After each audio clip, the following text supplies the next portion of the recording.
¿Qué tal? Buen día.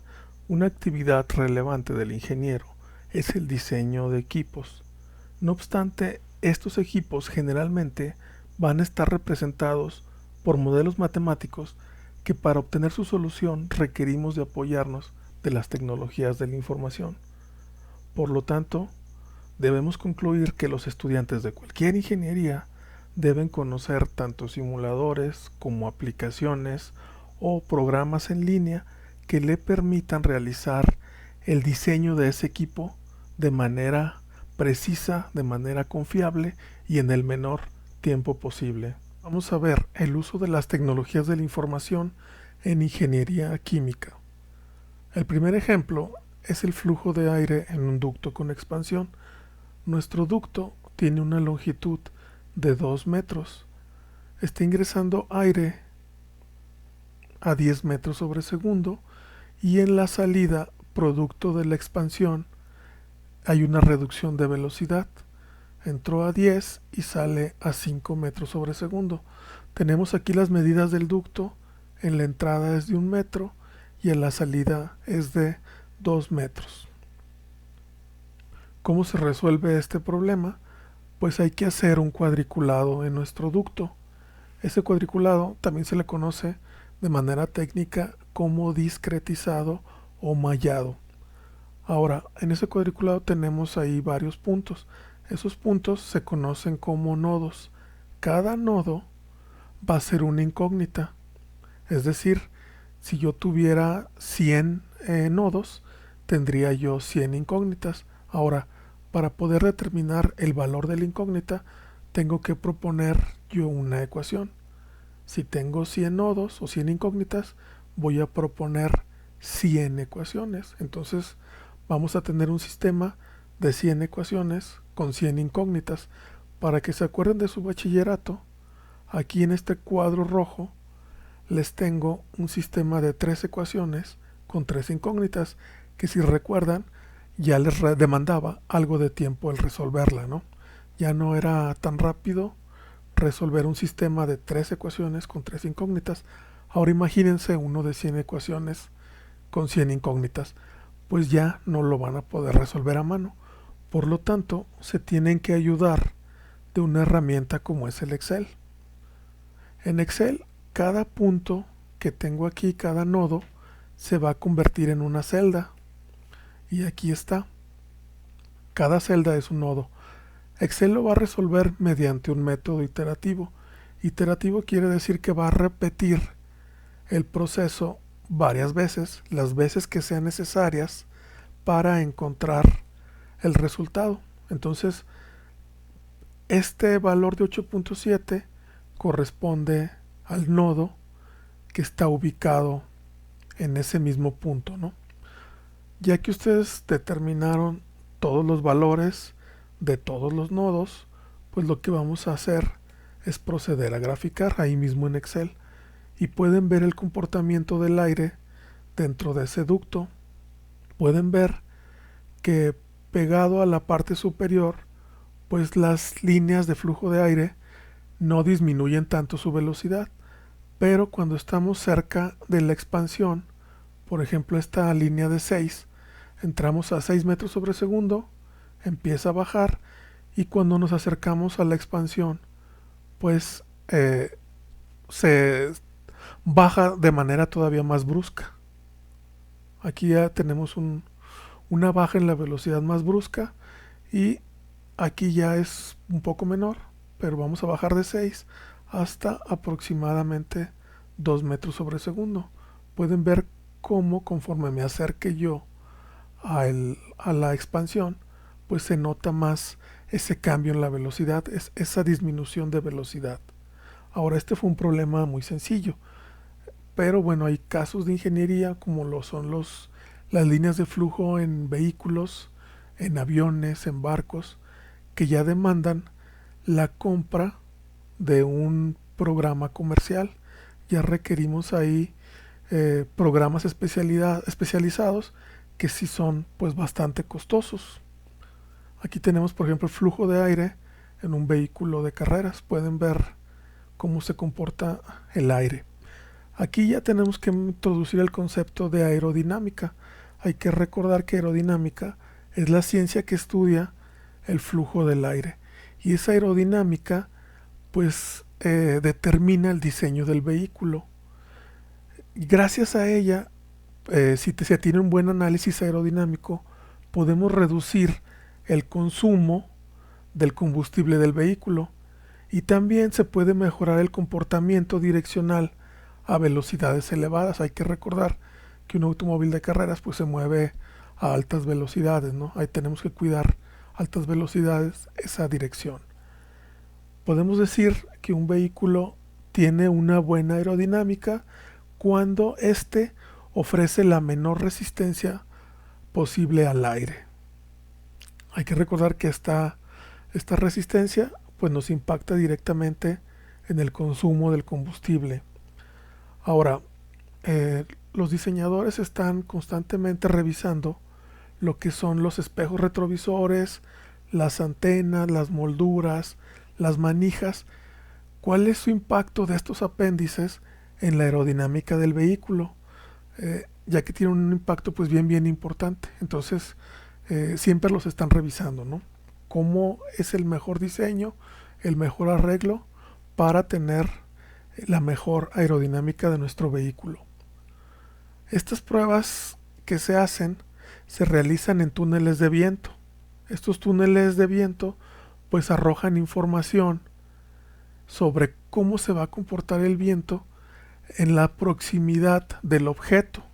En este caso pues puede ser un vehículo, pero como les decía puede ser un avión o puede ser un barco. Y aquí tenemos por ejemplo las líneas de flujo de aire en el avión. También pues están obtenidas ya con un programa comercial, con software que ya es comercial, que ya tiene un costo elevado, ¿no? Y aquí tenemos pues lo que son los aerogeneradores. En ellos pues el diseñador tendrá que revisar el perfil aerodinámico más adecuado, más pertinente, que le permita extraer la máxima cantidad de energía del viento, porque después la tendrá que transformar en energía eléctrica, ¿no? Y el caso último pues son los barcos. Entonces, como pueden ver, esta es una primer aplicación y podemos hacer uso de Excel para problemas simples, y ya para problemas más complejos, más elaborados, pues tendremos que ir a internet a buscar ya programas comerciales que nos permitan analizar nuestro diseño y obtener las conclusiones pertinentes. Una segunda aplicación es el diseño de columnas de destilación. El diseño de columnas es una actividad pues bien importante para el ingeniero químico. La destilación pues nos va a permitir separar una mezcla de dos o más líquidos. ¿Qué es lo que usa la destilación? Pues emplea la volatilidad de los líquidos. Si ustedes se frotan alcohol en sus manos, pues van a ver que tiende a volatilizarse. El alcohol es muy volátil.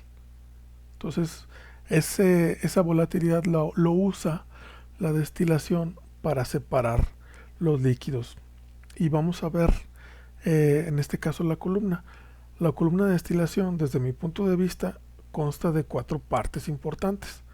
Uno sería la alimentación, otro serían los platos, la tercera parte sería el condensador y la cuarta parte sería el rehervidor, o también se le conoce como reboiler. Y para explicar la destilación voy a usar una mezcla que es 50% alcohol y 50% agua. Aquí está entrando la alimentación. Si observan, la estamos metiendo aquí en el plato 11. Entonces imagínense que aquí entra el chorro con la alimentación 50 agua, 50 alcohol, cae al plato 11, cae al plato 12 y se va aquí al fondo. Este fondo se conoce como sección de agotamiento. Aquí tengo el rehervidor. Al rehervidor le estamos agregando calor, lo que va a hacer que aquí esté a altas temperaturas y el líquido que se encuentra aquí, que es mitad alcohol y mitad agua, esté hirviendo. Entonces, como está hirviendo, se va a empezar a evaporar. Otra vez dijimos que el alcohol era volátil y entonces el alcohol con algo de agua va a empezar a subir por el plato 12, 11, 10 hasta llegar al 1. Llega a esta parte superior que es el domo, o también se le conoce como sección de enriquecimiento. Y aquí hay que recordar que lo que tenemos, lo que va subiendo es vapor. Aquí el líquido está hirviendo, se está vaporizando, empieza a subir plato por plato hasta el domo, y aquí tengo la V de que solo tengo vapor. Ese vapor tiene alcohol y tiene agua, pero está enriquecido en alcohol. Acuérdense que es muy volátil. Entonces esa mezcla de alcohol y agua en forma vapor llega al condensador. En el condensador le quitamos calor, y al quitarle calor lo que vamos a hacer es que se va a enfriar. Entonces, de estar en vapor se va a convertir en líquido. Ya que llega a esta parte, una parte de ese líquido lo vamos a regresar y va a bajar por todos los platos hasta el fondo, y otra parte es nuestro producto, que también se le conoce como destilado. Este producto va a tener, para este ejemplo, 98% de alcohol y 2% de agua. O sea, como les decía, está enriquecido en alcohol porque es muy volátil y tiende a subir, ¿no? Sin embargo, acá en el fondo voy a tener el producto muy bajo en alcohol, pero muy rico en agua. Porque acuérdense que el agua pues es mucho menos volátil que el alcohol, entonces el agua tiende a quedarse aquí en esta parte inferior, en los fondos. Básicamente esa es la explicación de la columna de destilación. Ahora, para resolver la columna de destilación, tienen ustedes métodos gráficos y métodos rigurosos. Los métodos gráficos pues no les demandan mucho tiempo, pero los métodos rigurosos les va a demandar resolver más o menos 27 ecuaciones de manera simultánea, y 27 ecuaciones que tienen algo de complejidad. Entonces, pues como si es muy tardado, se prefiere usar programas ya comerciales. En este caso, uno de los que se usa se llama Aspen Plus. Esta es una imagen de cómo es ya la columna vista de manera física, y aquí vemos cómo es un plato. Este sería un plato. De los 12 platos, este sería un plato. Ahí está cómo se ve la columna en el Aspen. Entonces ya el Aspen la trae diseñada. Pueden ver que trae la columna, el reboiler y el condensador. Y ya ustedes nada más lo que van a hacer es modificar los parámetros para ver el comportamiento de la columna. Ahora, es totalmente necesario que un ingeniero químico conozca tanto los métodos gráficos como los métodos rigurosos, ya que así van a saber qué es lo que está haciendo el Aspen para generar los resultados que nos va a estar arrojando, ¿no? Entonces sí es importante que lo sepan hacer, y pues ya con el Aspen pues va a ser muy simple. Básicamente el diseño de columnas de destilación radica en calcular la cantidad de platos que se requieren para lograr que el alcohol tenga una pureza del 98%. Si yo alimento una mezcla mitad alcohol, mitad agua, cuántos platos requiero, cuál es el tamaño del condensador y cuál es el tamaño del rehervidor o reboiler. También se calcula el diámetro de los platos, la altura de la columna, cuánto vapor hay que agregar, cuánta agua hay que agregar. Eso es lo que se busca en el diseño. Entonces, pues les decía, pueden usar el Aspen y rápidamente resuelven su problema de diseño de columnas de destilación. Otra parte importante de la ingeniería química es el diseño de reactores. Aquí vamos a decir que tenemos que el reactivo A, me produce AB. Entonces A se convierte en B. Este que tienen ustedes en la imagen es un reactor tubular o PFR también se le conoce. Entonces por un lado van a ingresar a comienza a avanzar en el reactor y se va convirtiendo en B, de tal manera que a la salida del reactor lo que yo obtengo es B. Entra A, se empieza a convertir, hasta que a la salida del reactor tengo yo solamente AB. Un reactor químico lo vamos a definir como una unidad donde se va a llevar una reacción química y la vamos a mantener controlada. Este es un ejemplo clásico. X es la conversión. Aquí me dice que es de 0.8 o del 80%. Esta la va a definir el cliente. Si el cliente les dice quiero mi producto con una pureza del 80%, pues tenemos que la conversión tiene que ser de 0.8. O sea, aquí el cliente me pidió que B tenga un valor, una pureza del 80%, eso es lo que me está pidiendo. Entonces en mi laboratorio tengo que medir la velocidad de reacción de A. La velocidad de reacción es qué tan rápido A se convierte en B. Entonces, para una conversión de 0, la velocidad de reacción era 0.0053 y para la pureza deseada, para el 80%, pues la velocidad de reacción es 0.00125 y como les decía, estos datos los van a obtener ustedes en el laboratorio. Ahora, ya que tengo esos dos datos, lo que voy a hacer es dividir 1 entre la velocidad de reacción, que sería 1 entre 0.0053 y les da 188.679 o 1 entre 0.00125 y les da 800. También me tienen que dar la alimentación o flujo de entrada. En este caso me dice que es 100 mol por segundo. Entonces recuerden que ya tengo conversión y tengo 1 sobre RA o sobre la velocidad de reacción. Eso ustedes lo llevan a Excel y lo pueden graficar.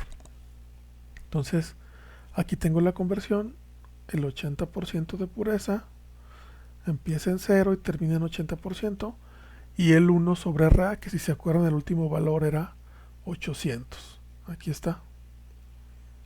Y aquí vamos a usar, si observan, esta ecuación es con la que obtenemos el volumen del reactor. ¿Cuál es el volumen del reactor que yo requiero?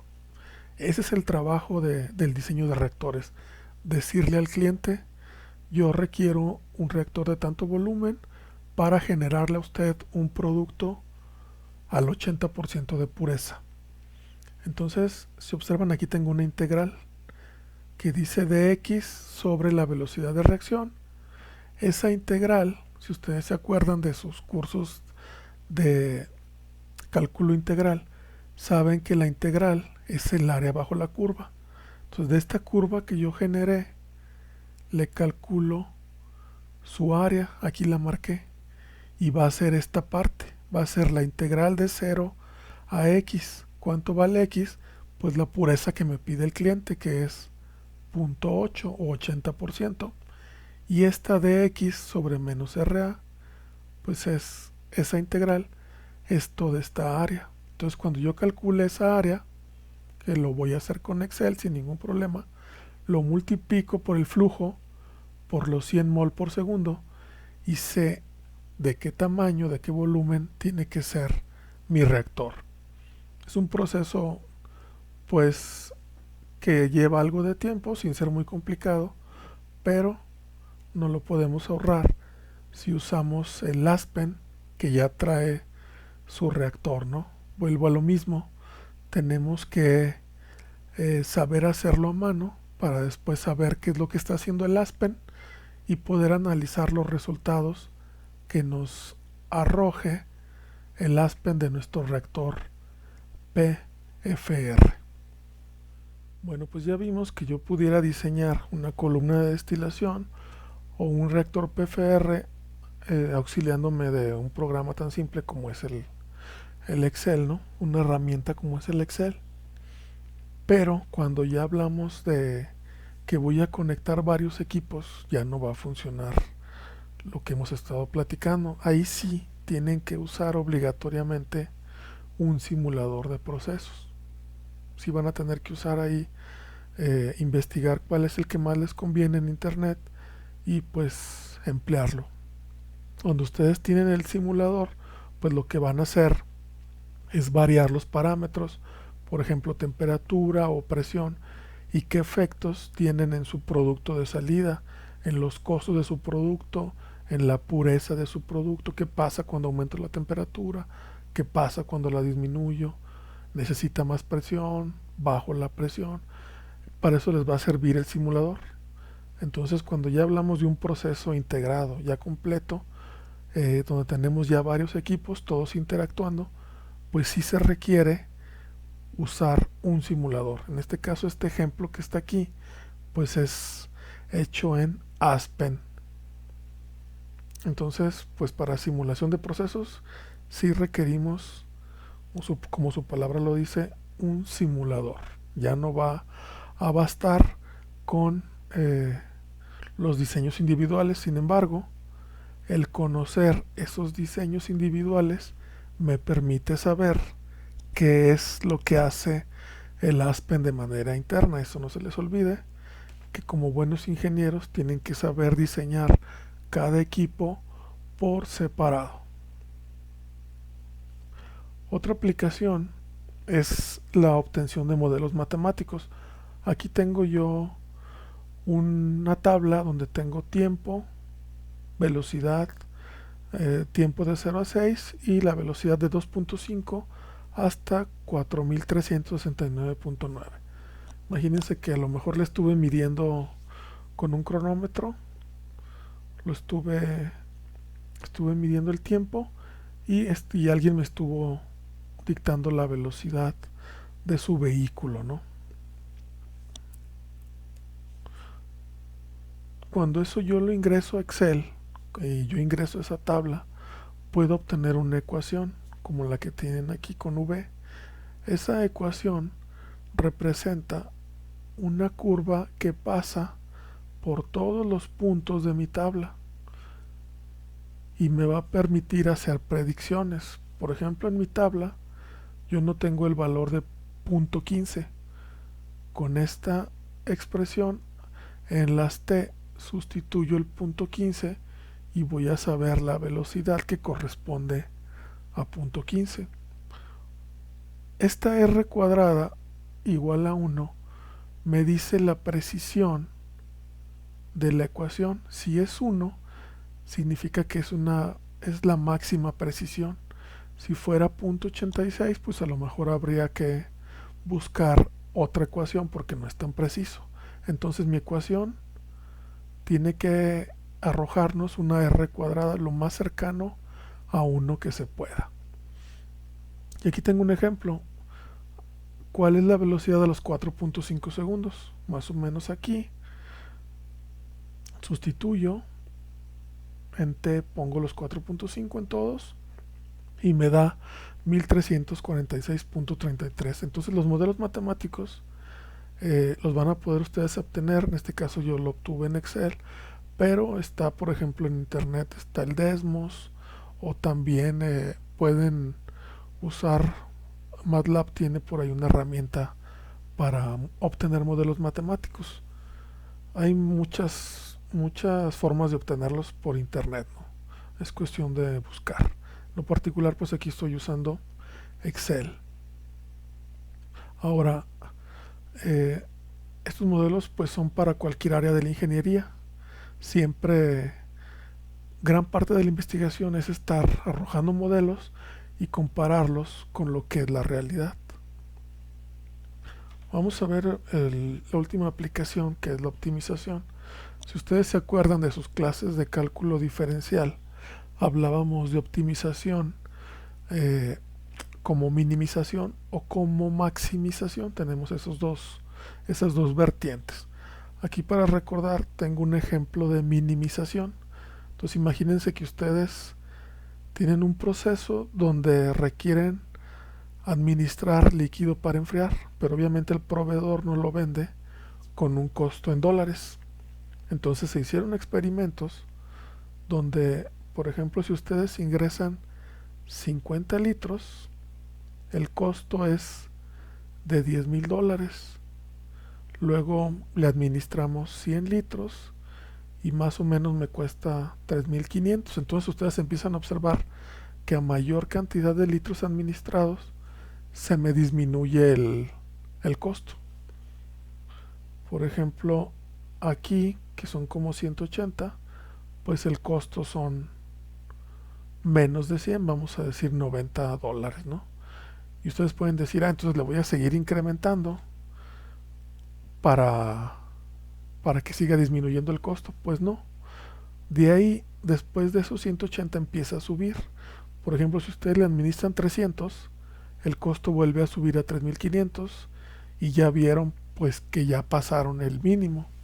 Si ustedes le ingresan 600 litros, pues ya el costo es más de $10,000, ¿no? Entonces tenemos que tener un equilibrio y saber bien dónde está ese mínimo para gastar pues la menor cantidad.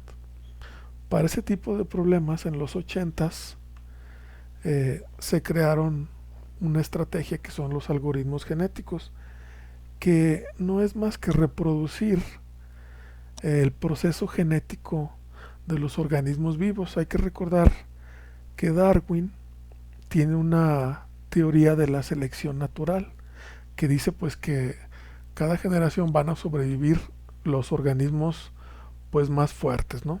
Esa idea de Darwin la trasladaron a la ingeniería y por ejemplo vamos a enfocarlo a esta misma minimización. Vamos a decir que tengo yo 4 soluciones. Una solución es 110 litros, otra solución 150 litros, otra 200 litros y otra 400 litros.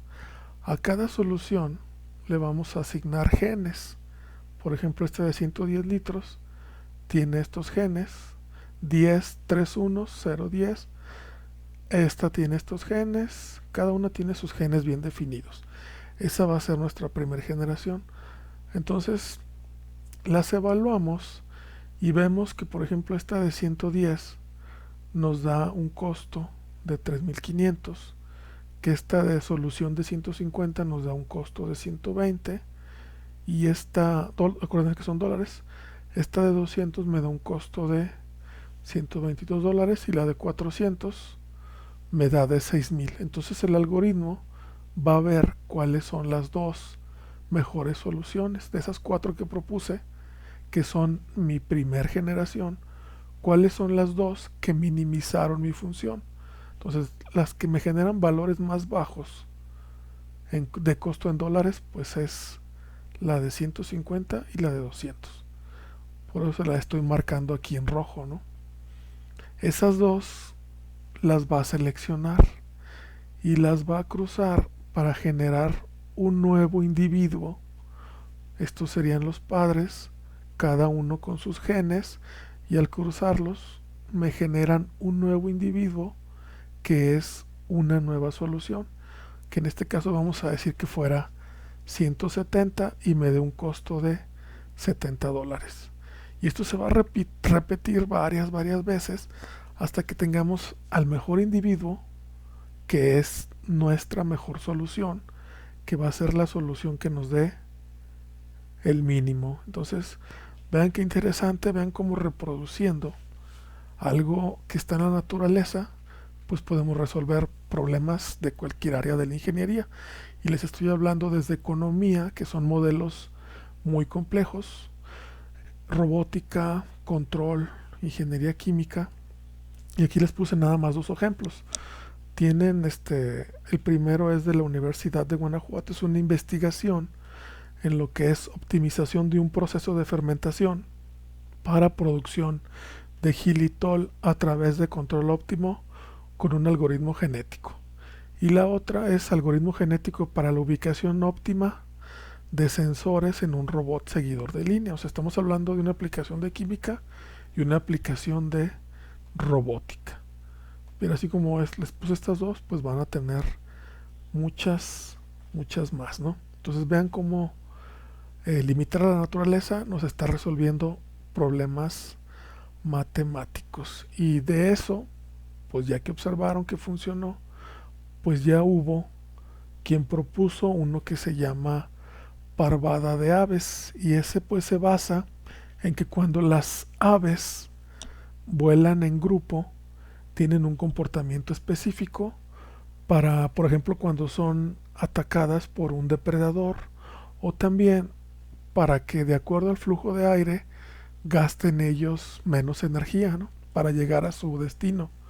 El otro esquema corresponde a lo que se conoce como colonias de hormigas, y ahí lo que se reproduce es el comportamiento de las hormigas cuando buscan un camino entre la colonia y la fuente de los alimentos. Entonces, vean cómo la naturaleza ahora, el limitarla, pues nos está permitiendo resolver problemas de ingeniería, de cualquier ingeniería. Y también por ahí hay otro que se llama Simulated Annealing, que imitan está un metal caliente, imitan cómo se enfría, y cuando se enfría pues está en el estado de menor energía. Entonces eso pues es una minimización, ¿no? Entonces pues si ustedes investiguen van a encontrar muchas más algoritmos, más ideas. Sin embargo, pues yo aquí lo voy a dejar. Acuérdense que esto es una introducción. Ya por su cuenta ustedes pueden revisar con más calma. Pues muchas gracias por su atención. Espero les haya agradado y les sirva el video. Y pues si les sirve, hagan el favor de distribuirlo para que más gente conozca este contenido. Gracias y hasta la próxima.